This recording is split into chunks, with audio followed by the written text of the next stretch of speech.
Welcome to A Problem Squared, the problem-solving podcast, which is a lot like a snowman in that it's a series of independently assembled pieces which somehow, magically, all balance on top of each other in a fantastic structure, which is very pleasing. I'm joined by Beck Hill, comedian, and a bit like on a snowman, the carrot, in that Oh, eventually she will always reach a great point. And I am Matt Parker, not dissimilar to the three pieces of coal on the front of the snowman, in that I am terrible at approximating pi. also, just to clarify, when you say the 3 bits of coal, do you mean like the Yeah, eyes and the mouth, or do you mean the buttons, I was or do thinking you buttons, mean? Okay, but you're right. You're right. You're right. I discounted face coal, of which yeah, is, and I or couldn't. any other type of frontal coal. I also slammed into my intro without something. Where is there a gender neutral version of snowman, or is it like human snow? I don't think I don't there know. is. I think we just sort of accept that. Snow person sounds so clunky. Yeah, Yeah. There's a problem that we're not going to solve this episode, but in this episode, we will solve how food products are labeled. how much of the tax paid by someone who works for the government then pays their own salary. And some any other business. So much any other business. Stay tuned.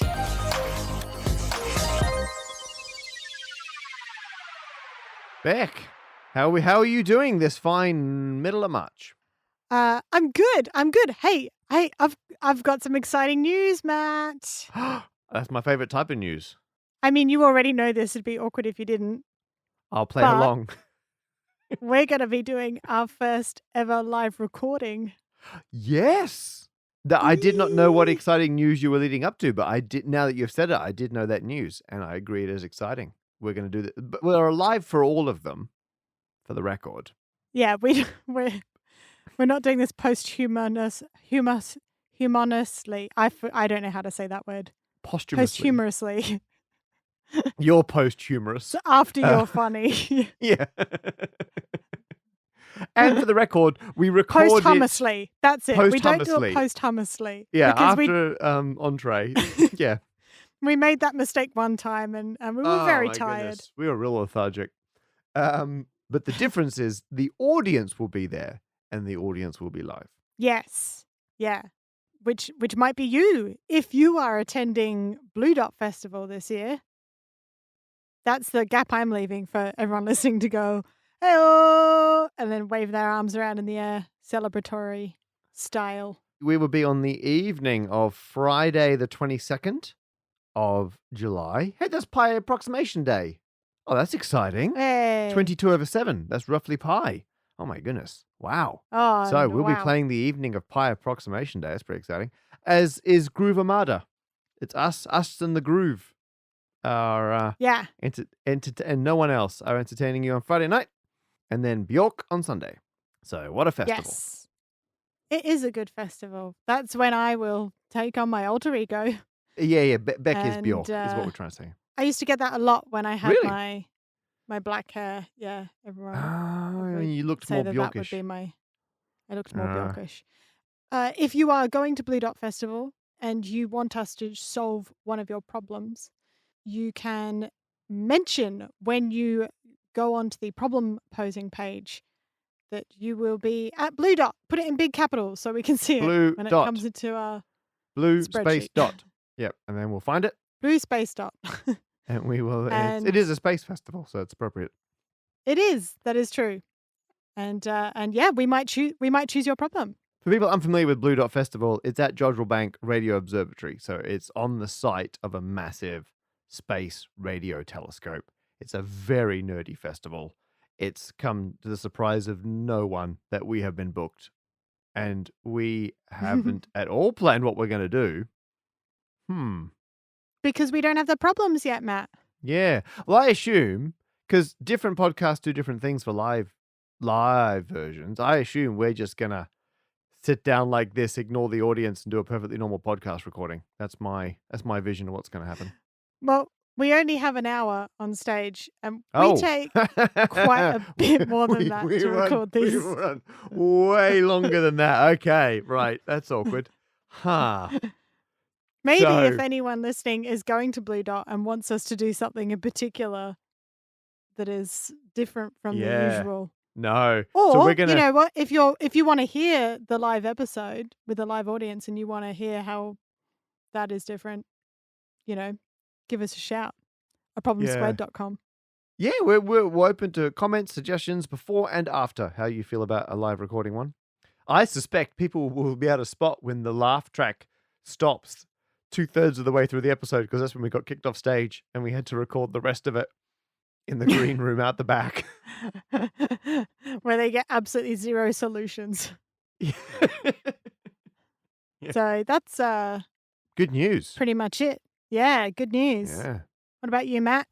Well, March is famous for the other Pi Day.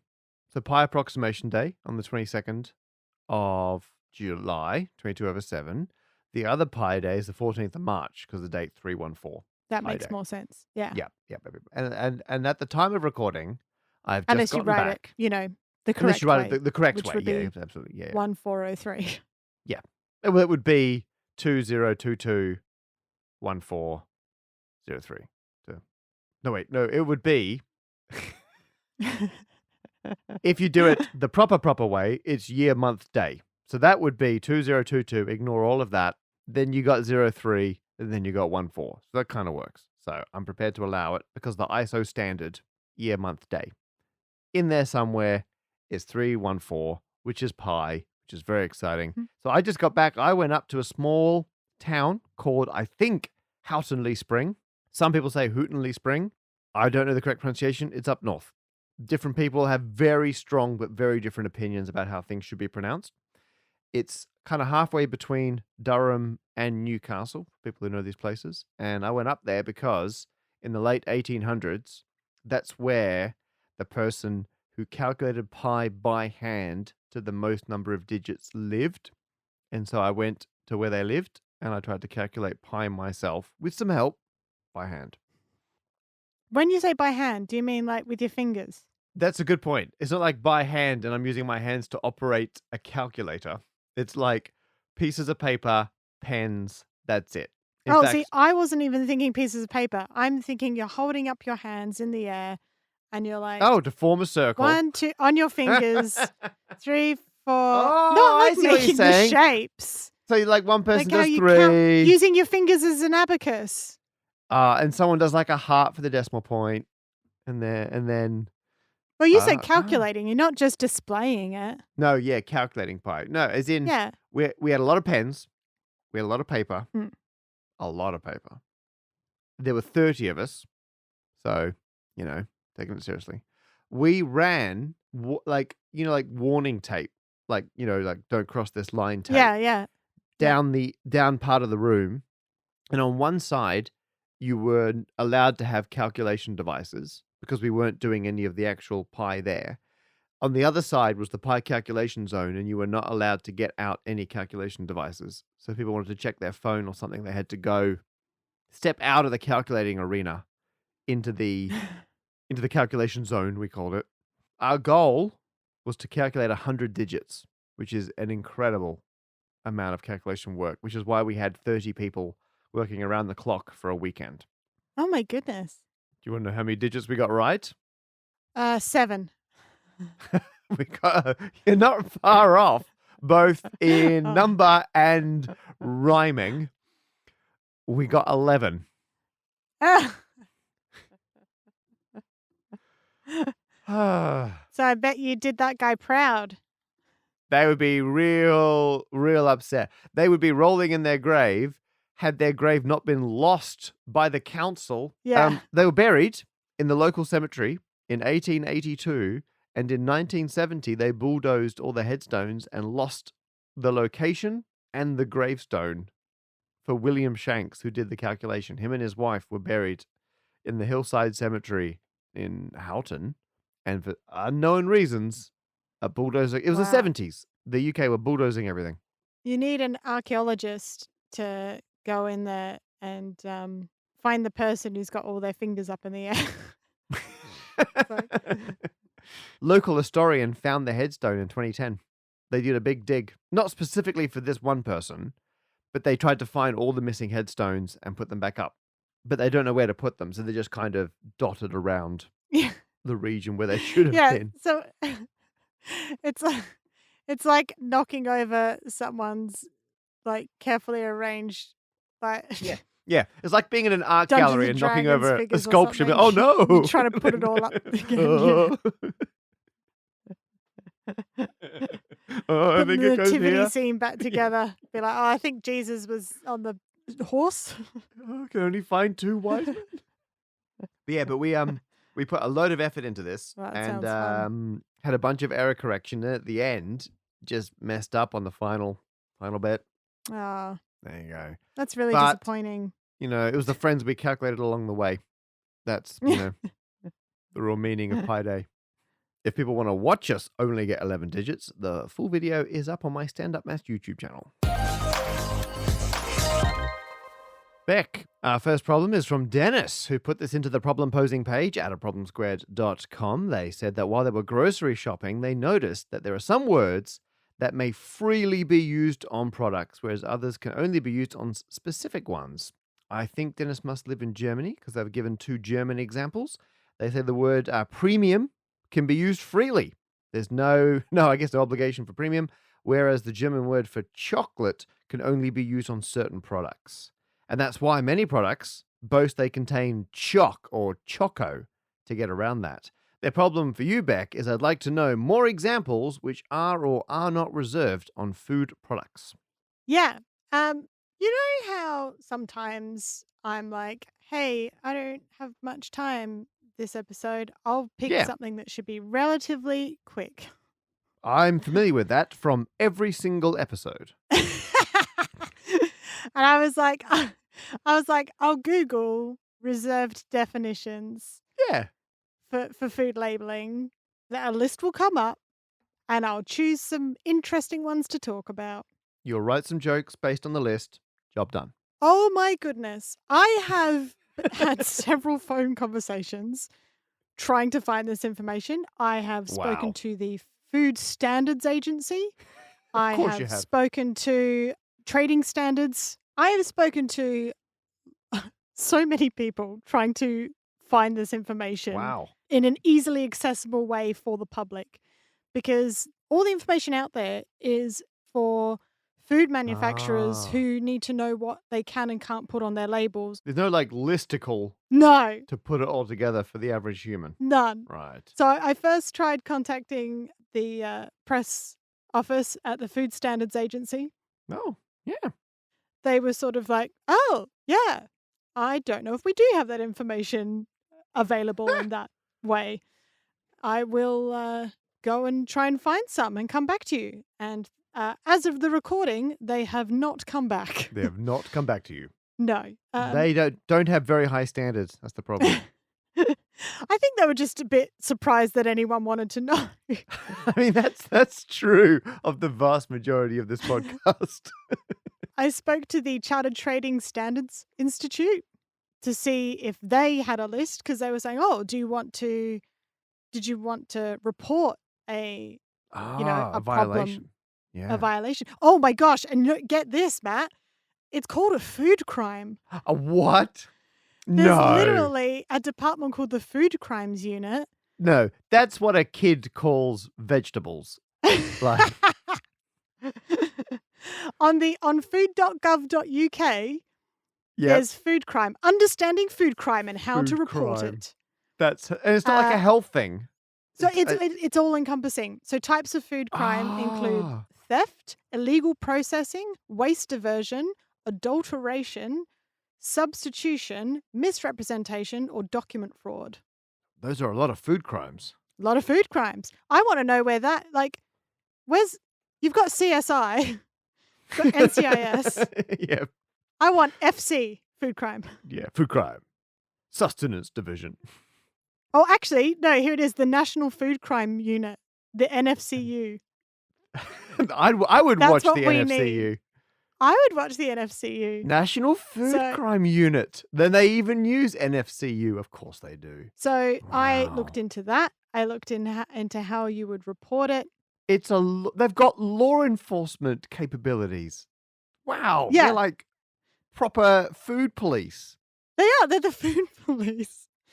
So Wow, that's incredible. the way that they tend to work, though, is that they sort of work within the industry rather than specifically being public facing. Just so you know, they also work closely with the Scottish Food Crime and Incidents Unit. I'm sure they've got a hotline between the two. Yeah. So when I contacted the Food Standards Agency, it was mainly about that because obviously you can report it. But that was when I found out that if it's misrepresentation, if you're trying to report it, if you're whistleblowing, you can kind of go straight to them because you're within the industry You're and on the you can inside, say yeah. what's happening.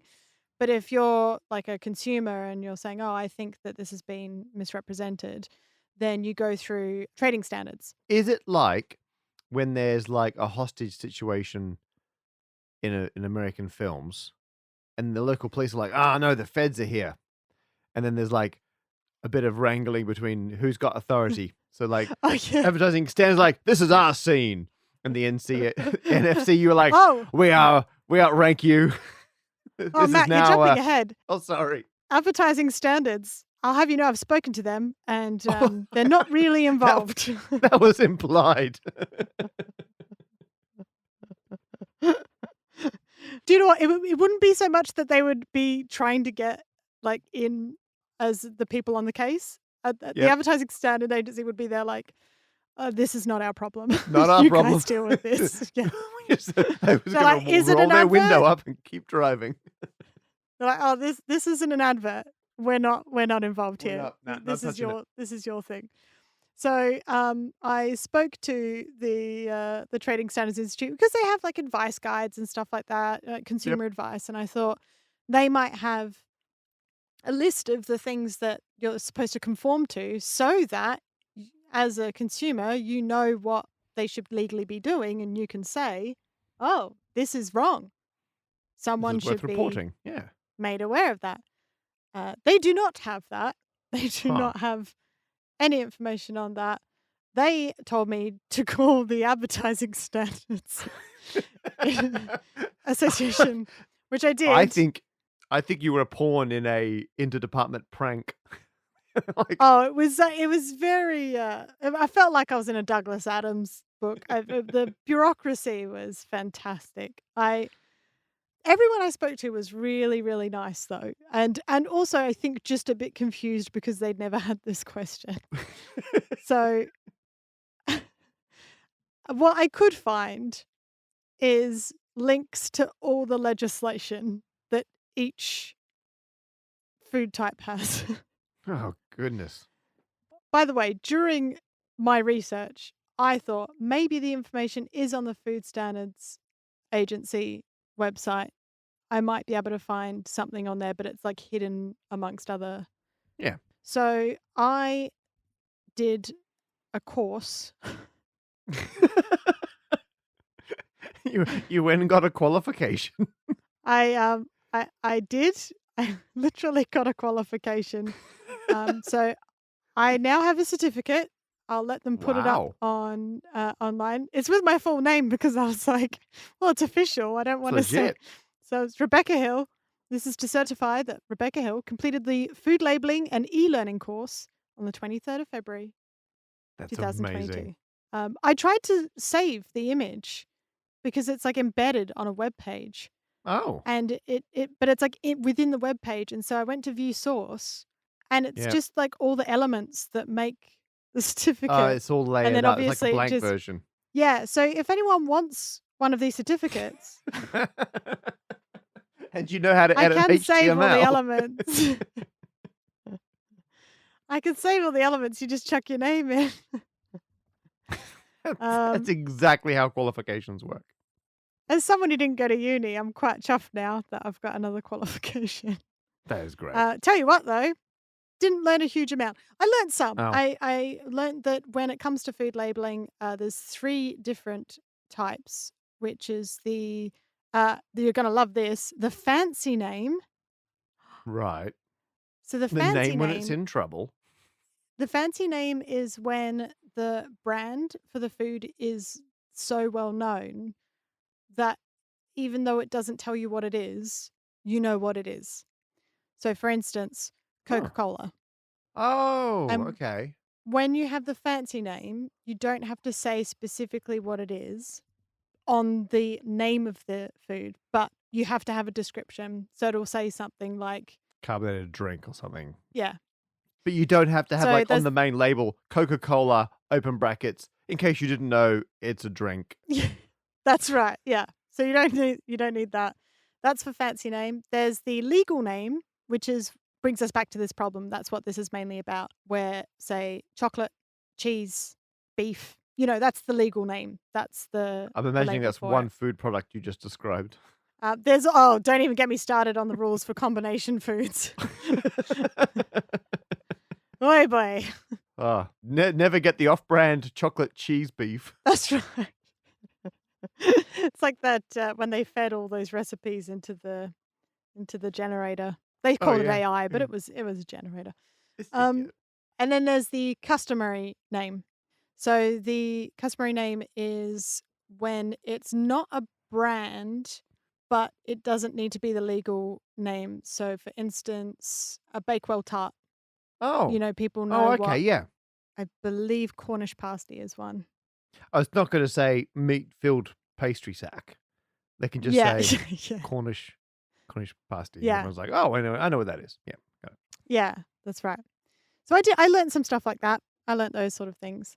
But getting back to Dennis or Denise, their problem, they wanted to know what the reserved descriptive names are.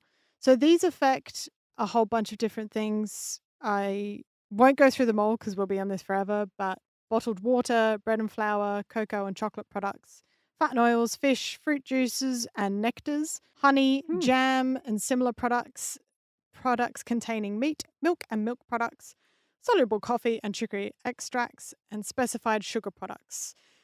Is this similar to, like, reserved geographic names, like cheddar cheese or Oh, champagne? oh, Matt. Oh boy. It's very similar to that. But it's But not the thing quite is, the same, yeah. So this isn't the same because right? what you're describing is protected geographical food and drink names. Right. And you can find out about that from the government website. This is UK government, by the way. I should say this is all what I've been able to find to do with the UK because I'm not going to go international. I'm sorry, You Germany. can't afford the international dialing. I can't know. So the Department for Environment, Food and Rural Affairs is what you're after, or DEFRA for short. I guess that would be like the Marvel version of like the TV show.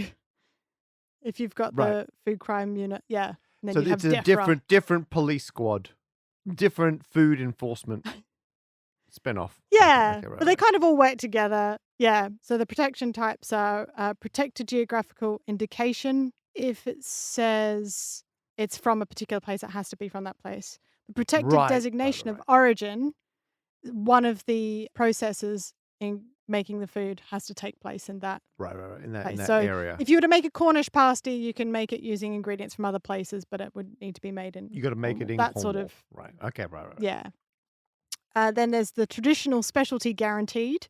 That's like if you've been making cheese for 50 years. So you get to have your special logo on there to say that it's like a traditional thing. And some of these must become generic.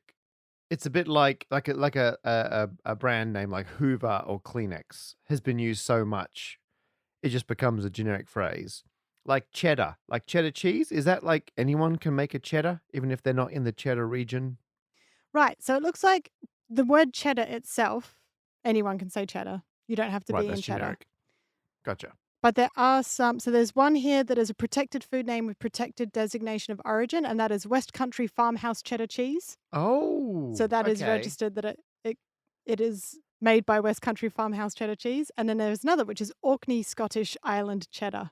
And that is a protected Oh, that's geographical indication. that's the opposite corner of the UK. Yeah. Those are more to do with almost brands. In fact, you can look at registered names from around the world that work in the UK. So I looked up Australia, Oh, like yep, Barossa Valley or something, maybe.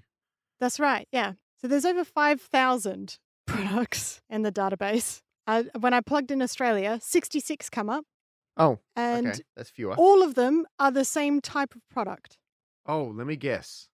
Are they all wine based? 100% all wine based, correct? They're Oh, the only type of how food about that that? we, have registered with the UK is, they're all wine based, yeah. But then what we're talking about here is closer to like like ingredient fraud, where you're Yeah, claiming by in the title that you're using certain ingredients and potentially you're not. totally. So, going back to the chocolate example that Dennis uses in their problem, here, for something to legally be classified as chocolate, it needs to consist of 35% total cocoa solids and 14% dry non-fat cocoa solids and 18% cocoa butter. So it needs to have minimum of those Huh. percentages for it to legally be classified as chocolate. That's reassuring. And if you want milk chocolate, you only need 20% dry cocoa solids, but you need 20% dry milk solids. So, and milk in itself, at the moment, milk is legally within the UK, needs to be something that came from an animal that was milked, essentially. So, Oh, okay. Because I was thinking, what are they cutting milk with? But no, it's just to use the milk descriptor. yeah. It needs to have been milked out of something. Yeah, so there was a big uproar about it actually. I remember a couple of years ago because you and I both use a brand of oat milk Oat milk. that But we that can't we say quite oat milk, like, apparently. but Yeah. we can't say oat milk. And I hadn't even picked up on this because I remembered when it first came out that it was called oat milk, and then I was like, "What? They can't use milk?" But I swear they have that on the packaging. And if you look it up, I went through to my kitchen, took out a carton. It's oat drink. Oat drink. Doesn't say milk. They've had to take milk off the. Oh, could they put like milk substitute? No, no, they can't have the word milk because Wow. You can't even have like not milk. no, because there's a whole Oh, thing where you have to define it by what it is, not what it isn't. So you can't that's interesting. say, and it gets really messy because, like, obviously for years, I mean, there is a brand called I Can't Believe It's Not Butter. I can't believe that title's not legal. Yeah, the standards change so much from case to case that I don't think they'd be able to keep it updated because it's Yeah. really confusing. Even when it comes to things like for something to be said that it's been fortified with vitamins, there is no specified minimum limit of vitamins. All it says is it has to have a significant amount as declared by the Food Standards Agency. So it's classic ambiguity to cover edge cases. They're just like, it's got to have enough. And then if it ever Yeah, comes to a court case, then they'll get down to the nitty gritty of what's significant. exactly. Milk chocolate, you would have to say milk, right? So you couldn't have vegan milk chocolate, but you can have vegan chocolate because chocolate in itself doesn't Chocolate have is to fine. have milk or animal products. It just has to have a certain amount of cocoa, basically. Is this, because I thought it was an urban legend, but maybe this is true. Is this why places like McDonald's and other fast food places have a thick shake, not a milkshake? Because I always heard like the urban legend was there's not enough dairy in a thick shake to be called a milkshake. I don't know if you stumbled across this in your I your actually didn't phoning come around. across that at all. Because it's that one and Fruit Loops. Fruit is spelt F-R-O-O-T because there's no fruit Yeah, in a there was Fruit Loop. actually legal cases. There was legal cases against Fruit Loops and Captain Crunch Berries cereals for suggesting that they had fruit in them, and Huh. but Fruit Loops are fine. Basically, they They're were fine. they were found to be fine because there's nothing in the spelling or the packaging to suggest that there's any real fruit in it whatsoever. But I'll tell you who did Right. get in trouble. Tesco, they and Oh, in not fact, their quite cheese a lot of packaging. supermarkets have done this. Quite a lot. Asda, Aldi, Ooh. Marks and Spencer, loads of them. But Tesco in particular, basically they created a sort of in-house brand. So using Tesco as an example, they had Woodside Farms for their Tesco value brand. all the meat was from Woodside Farms. Not a Yep. farm. Not a farm. No, no. It's just they just had a brand called Woodside Farms, and so Oh. everyone was like, "Oh, that sounds nice." It's nope. And then a real farm, singular, called Woodside Farm, that does do Oh, and they are a farm. yeah, and they would do proper, free range pigs. They would sort of sell from the farm direct to sort of local butchers and that sort of thing. Yeah, when Tesco brought out and they're like, "Oh, Woodside Farms," everyone was like, "What?" And they were like, "Nope, that's not us." So the National Farmers Union filed an official complaint with the trading standards. I would think that Tesco could both come up with an original name for a farm and probably afford a farm. Just buy a small farm and just drive your lorries through it. Right, and there you Just are. hit the animals. Tick and no, just like everything goes through, Tesco Valley Farm or whatever they're gonna. Oh, yeah. Yeah, I see that. Yeah, they could. They probably do. Not to give evil ideas to a corporation, but that feels like an easy. No. But maybe at that level of audacity, they're like, screw it, let's just come up with a fake name and pretend. So I thought I'd run a couple of other different examples past you. For instance, I learnt this. Do you know what the difference between fruit juice and fruit nectar is? Oh, is it like pulp? Mm, it can be. Is it a density thing? Sort of. Viscosity? No, I think you're thinking too specific. Does it need the involvement of an insect? Sugar content? Needs to be aged in a barrel? Has to come No. from the nectar region of Spain? It's got to be at least 20% neck. Well, let's make it easy for you, Matt. What do you think specifies a fruit juice? I mean, a fruit juice needs to be an extract from some kind of fruit and then diluted with it. Oh, is it dilution? Is it fruit juice? You can add water and nectar is all the moisture has to come from the fruit? Other way round. Oh, no. Yes, so close. So Oh, fruit juice so is close. literally the juice from the fruit, right? That is it. Right, was nectar. You can do a couple of different things to fruit juice, but just You can reconstitute it from please. concentrate or whatever, yeah. No, that is a Oh. different name. Of course. That is Is that fruit drink? reconstitution from concentrate is fruit juice from concentrate. Oh, okay. It's just got a longer name. Okay, got it. Yeah. But for it to be just fruit juice, it is the juice from the fruit. Right. I thought fruit nectar sounded like it would actually be more pure, like it would be Sounds more like legit. Yeah. It does sound more legit. But I tell you what, fruit nectar is the product that is obtained by adding water to any of the following: fruit juice from Yep. concentrate, concentrated fruit juice, water Very different. extracted fruit juice, dehydrated fruit juice, powdered fruit juice, fruit puree, concentrated puree, or any mixture of the products mentioned above. Wow. So if I have guests around and say, would anyone like, in the suite of beverages available, anyone want some fruit nectar? I can give them a glass of water with a handful of sultanas thrown in there and job done. Actually, Here's your didn't nectar. say fruit. No, fruit was not one of those options. It wasn't an option. Oh, goddamn. What You'd if I have to soak juice the sultanas in there raisins. overnight? Yeah, that'd probably work. Okay. Actually. If I school. Okay, good. But don't milk them. That's a whole different thing. No. I've got another one for you. Do you know what the difference between natural mineral water and spring water is? Oh, and hey, let's say bottled drinking water. Do you know what the difference is between those three? Well, I know in America, particularly, you get bottled drinking water as just municipal tap water in a bottle.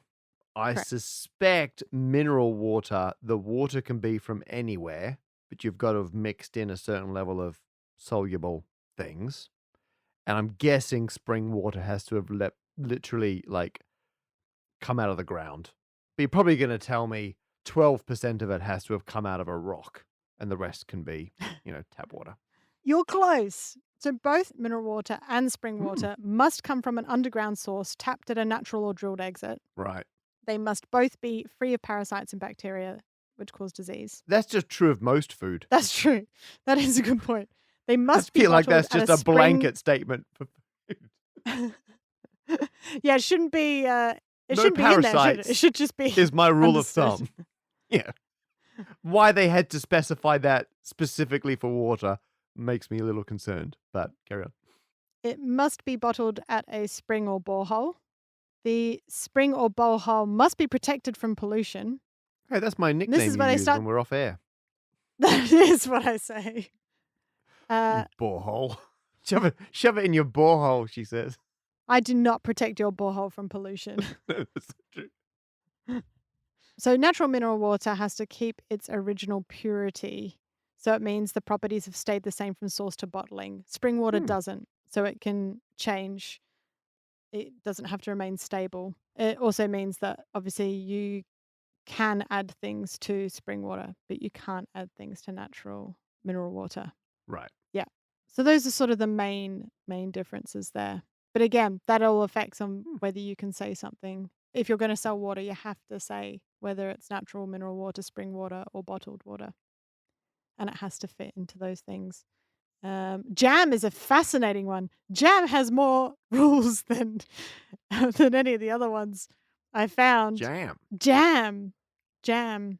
So you need a certain amount of fruit in order for it to be classified as jam, like per kilogram. Right. So it changes depending on the type of fruit that you're making the jam from. So, Oh, for okay. Yep. instance, passion fruit jam, obviously not very common. You only need 60 grams of passion fruit in a kilogram Yeah. of jam plenty. in order for it to be classified as passion fruit. There's cashew apples, specifically cashew apples, weirdly, ginger, red currant, black currants, rose hip, rowan berries, sea buckthorns or quinces, all those, basically all the specialty fruits, 250 grams or under. Any other fruit, your main ones, strawberry, raspberry, that sort raspberry, of stuff, blackcurrant. 350 grams you need. Huh.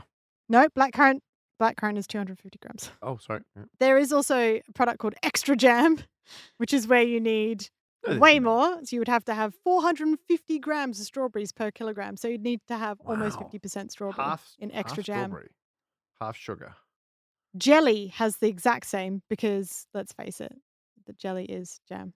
I'd be interested to test the jam that goes in donuts when they say jam donut because I definitely don't think that they're made with that much. Oh, well, you are now qualified to, speak on such matters. Yeah, if there's any listeners who works within the baking industry and makes jam donuts, can you tell us where you get the jam from and what That's the interesting. ingredients are? I'm interested to see whether it's classified Yeah. as jam. We want to get right to the center of this jam donut. Oh.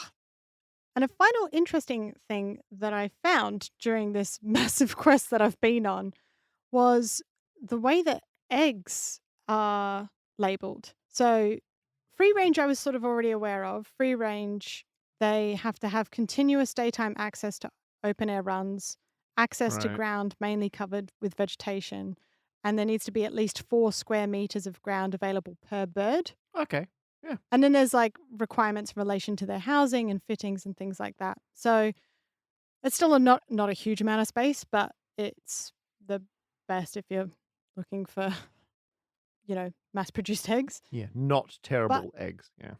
Yeah. But barn eggs, this is where it got me. Barn eggs, all they have to be provided with at least 15 centimeters perch space per hen. Plenty. That's like saying, like I've That's less had than a chicken. pet chickens.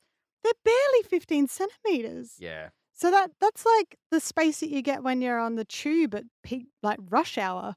They have to have floor space providing at least 1 square meter for every 9 chickens. I mean, that's 30 centimeters just over that That's like, squared per yeah, chicken. it's like roughly a square foot per chicken. Hey, which is way more again, than their that's like perch the space. size of a Yeah. chicken. Yeah. More than a perch space, but like not much. Not by much. So yeah, that blew my mind because barn eggs occasionally are, barn's if there's no misleading. fresh. Yeah. Yeah, if there's no free range, I'm like, oh, barn, that doesn't sound too. You imagine like those big barns, like the big red ones that you might have of toy figurines of the kid or whatever. So you think the eggs are from the Midwest of They're America? basically battery ones, they're just not in a Nice. cage. Now barn's bad. Like, Oh, don't worry, we shoved these chickens in a dark shed, and now they're barn. Yeah. So there's loads of stuff like that out there. Unfortunately, I mean, as far as I know, this is the only time it's all been put into one place. That is amazing. I mean, Beck, you've done an incredible amount of research. You've phoned people. You've got a qualification. You've pushed out what it means to solve a problem. I can honestly say I'm a little bit extra jelly about the amount of effort you've put into this. So, and given Dennis only said, what are some words that are reserved? I think I can very happily give you a preemptive free range ding. That is a problem solved. Thank you. It's time for a dinglet. That is a little problem. Got a little problem for you, Matt. John wants to know how much of a public servant's salary is paid by their own taxes. That's, I mean, really interesting. You're right, because if you're a public servant, you're paid by the government, but then you have to give back the money to the government that they then use to pay you, and I guess other people as well. And I assume there's no easy way to cut out the middle person, like just reduce my salary by my tax. I get obviously it's got to circulate through all the right ways, and so I thought I'd very quickly run the numbers for John, and I may be biased as having worked as a teacher, being paid by the government. I thought I would look at teacher salaries to see if you're a teacher, how much of your tax is paying for your own teaching salary. Teaching salaries in the UK, if you're just like a standard classroom teacher, you'll start on about £25,700 at the moment, and you'll cap out at just shy of £37,000, which is roughly 35,000 US dollars up to about 50,000 US dollars. You're then going to be paying some tax on that. I thought I'd take someone who's capped out at the top of that. So they're on 36, almost £37,000. They're going to pay just shy of £5,000 in tax of a year. And the UK government budget is £842 billion. Now, yes, that money comes from different places. It doesn't all come from income tax. Obviously, there are different types of taxes. They can borrow money. They can finance it all sorts of unusual ways, up to and including just printing some money, because as we know, money is made up. However, we still know the percentage of the total budget which came from our hypothetical teacher's salary tax, and it's roughly 0.000006%. If you're earning a pretty standard amount of money in the UK, 0.000006% of the government spending came from your taxes. And then you just work out that percentage of the teacher's pay. And so my generic, civil servant working for the government of a year, 0.02 pence comes from their own taxes.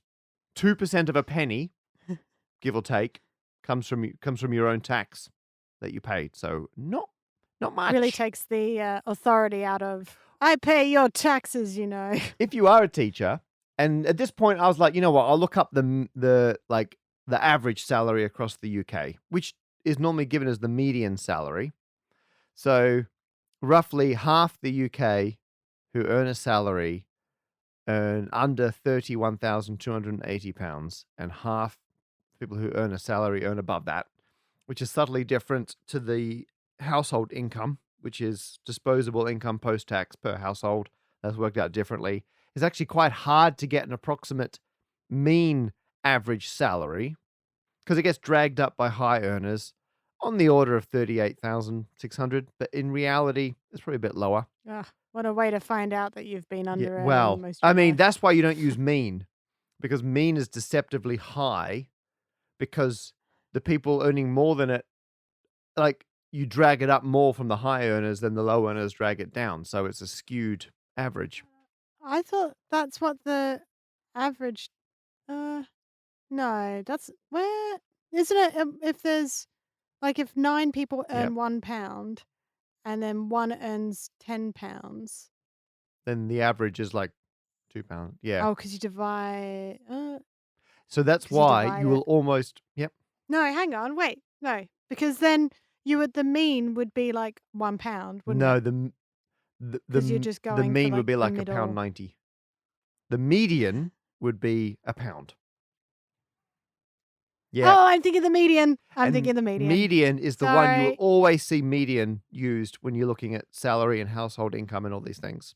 But I thought if you're a teacher and you're looking out at your class of students and you're thinking about their parents, it turns out the number of taxpayers it takes to contribute a whole penny to a teacher's salary is somewhere in the 40 to 60 range of parents. And given class sizes and average number of legal guardians, that's about the number of parents of a class of students. And so it turns out almost exactly, if you're a teacher and you look at your class, all the tax paid by all their parents contributes pretty much 1 penny to your annual salary. So it's worth remembering on parent teacher night, if there's any we pay your salary, etc., an entire class's worth of salaries of parents is 1 penny of your annual salary. So there you are. There's a fun fact. I give you your dings. I will accept 0.02 of a ding per annum. Percentage of your ding. AOB. It's time for any other business. And we've got a few bits in today. Yeah, we've got one from Jack. This is in response to episode 027, where we talked about postcodes and Scrabble. And they said the UK has a referencing system for every property, including individual flats / post boxes / structures, even Stonehenge. Oh, Oh, yeah, Stonehenge. Stonehenge. You know the one. I mean, that's Even got Stonehenge. less than 20% stone in it, so they had to change the name. Yeah. Even that place called the UK referencing system is called the UPRN, or Universal Property Reference Number. They can be up to 12 digits long. And unlike the postcode dataset, which is owned by Royal Mail, the dataset is open data, licensed under the Open Government License. I didn't realize Royal Mail owned postcodes. That's interesting. I wonder if that means if they privatize it, then companies can own where we live. Man. We also had, more feedback on the Scrabble postcode thing. Oh, and everyone who said they count as proper nouns or something, we're discounting all of those comments because the whole conceit of the question was it's a game where you can play postcodes. So they count just by definition. Jono, however, has a very interesting point that when I was talking about the postcodes, I wasn't factoring in letter distribution. And they have pointed out that a lot of my winning options were illegal because there's only one Q, there's only one Z. And Jono, you're completely correct. I mean, and as they point out, I upheld the 7-tile limit, but I totally ignored the letter distribution. So, I mean, I think they've got a very good point. I'm going to say that this new version of postcode Scrabble has a different letter distribution. I was using the points from the normal one. I don't think I can talk my way out of it. Well done, Jono. You're right. I should be undinged. I think you get an honorary What ding is at an least. unding? Gnid? Yeah, Gnid. Gnid. I will accept. Well, it should be Nid. Should be the G is silent. Silence. Yeah. Nid. I will accept my knitting. Yeah. That I did not factor in. I didn't factor in tile distribution.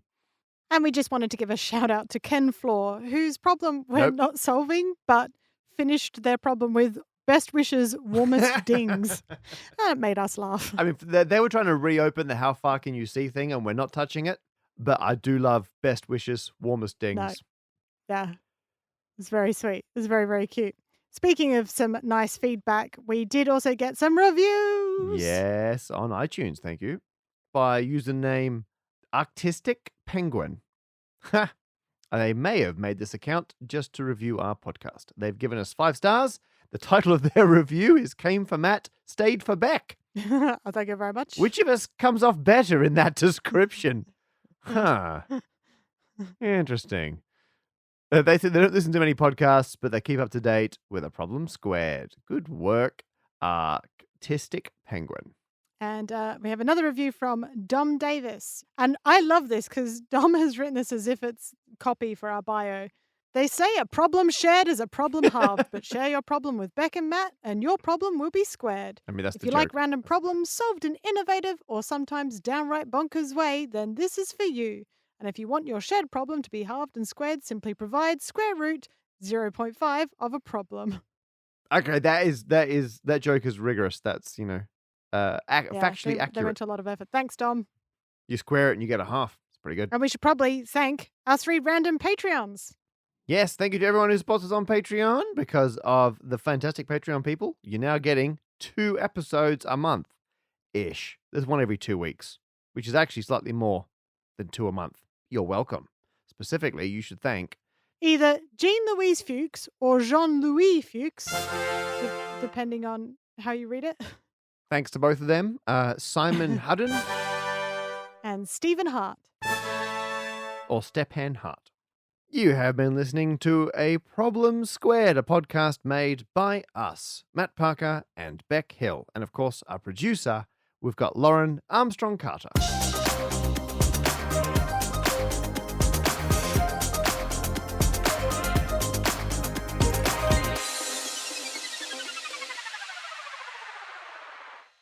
Beck, of these, are any of these ones your card? Wait, hang on.